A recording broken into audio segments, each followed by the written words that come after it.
nyo ba? O, ayan. Dahil dyan, meron ako ipapakilala na isa pang world class.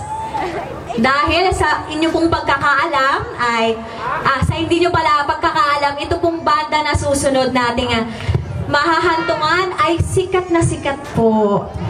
Hindi lang dito sa Dubai, pati na po sa ibang bansa. May sinasabi ka ba, sir? Is it okay? Ano yon, kuya? Ano, excited ka na naman magsalita? Nagustuhan mo ba yung kinanta ko? Ha? Yung mga ano dito, yung mga crowd ko dito, gustong-gusto nila. Nakaka-relate ba tayo dyan? Oh, diba? Sa susunod, malay nyo, mapanood nyo na ako sa Broadway. Diba? Mag-audition ako na mag-audition. Kung kailangan nila ng role na isda, why not? Alien. Alien. Dito ba sa Dubai uso yung mga theater plays? Nakakapanood ba kayo? Hindi, no? Sana magkaroon at Pilipino dapat ang cast. Okay? Tama? Okay, dahil dyan, eto na. Excited na ba kayo? Parang di naman. Excited na ba kayo?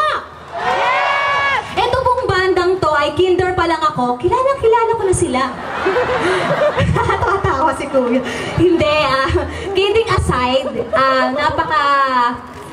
putok po at pasabog po to nung 90s. And I'm sure pagka narinig nyo sila ulit, parang walang nagbago. Kasi sila yung nagpasikat ng kanta nga. Your Love! Ay, alam na mga ba? Ano ba? Your Love! Ano pa?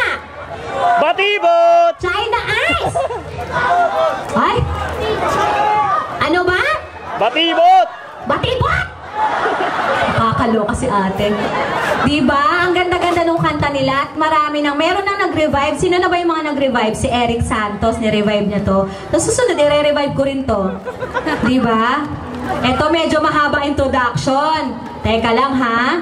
Oh.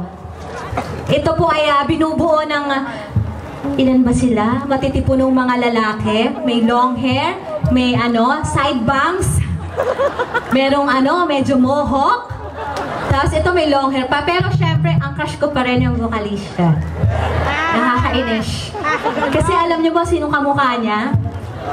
Kamukha niya si Gabby Concepcion. Sandali naman. Kumalma kayo.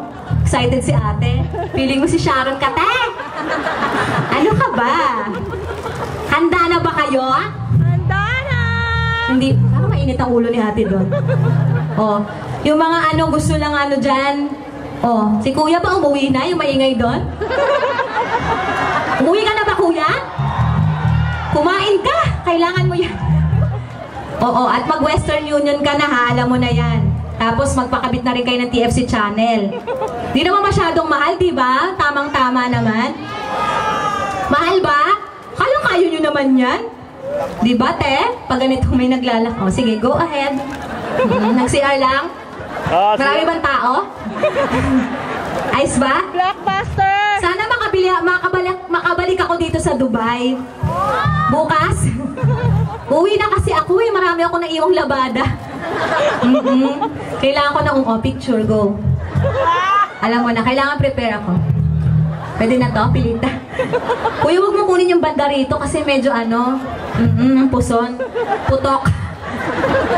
Diba? Sikat ang putok dito, no? Tama! Alam ko na, meron akong payo sa inyo, magbaon kayo ng white flour. O, kaya Vicks, alam nyo na yan. Nagbaon nga ako ng mga Tapos, bahala ko pagbalik ko sa Dubai, magpagawa ako ng pabrika ng tawas. Pwede, no? Pero in fairness naman kila kuya, very accommodating naman. Binabalik binabawi. In fairness naman to them. Oo. At syempre, dapat irespeto natin kung ano man ang lahi na nakakasilimuhan natin. Tama? Ay doon tayo nire-respeto lalo ng mga ibang lahi dahil tayo ay hospitable. Mga nurse ba tayo lahat? Oo, kahit saan ako magpunta, di ba? Nagpunta ako ng Malaysia, Indonesia, Filipina. Right. Sabi ko lang ganun, yeah, I'm a Filipina. You're pretty. Thank you so much. How about some dollars? Sabi ko kay kuya, how about some dollars? Kasi gandang-ganda sila sa mga Pilipina. Hindi naman, di ba? Hindi naman sila nagkamali. Tama? Hindi sila nagkamali. Ayaw nyo, maganda tayo. Oo, bukod sa maganda tayo, tayo, mababango pa tayo. Isang patunay, sinong gustong umumoy ng kalikili ko? Ayaw nyo? Ay, choosy naman si Kuya. Kuya, mabango yan? Ano ka ba? Durog na tawas ang ginagamit ko dyan. Hindi ko nga lang din alam, baka mapagkamalante, alam mo na. Majutol yung kamay ko. Di ba? Majutol atis, tapos, di ba? Injection te, G-Tay, nakakalerky. Oo, alam mo na. Mawalay akes, di ba? Marami pa ako pinapakain sa Pilipinas, tapos majujulie Vega lang akes. Okay na. May senyas na si boss. Sige na, pasok na. Magsisimula na palabas. Saan kayo nang galing? Nako, tigilan nyo yan. Mga bata pa kayo. Aral muna kayo, ha? Kung kayo nag-sweetan dyan. Tandaan nyo yung mga magulang, hirap magtrabaho para mapag-aral lang kayong mga bata kayo. Titigas ng ulo ninyo. Galit na galit.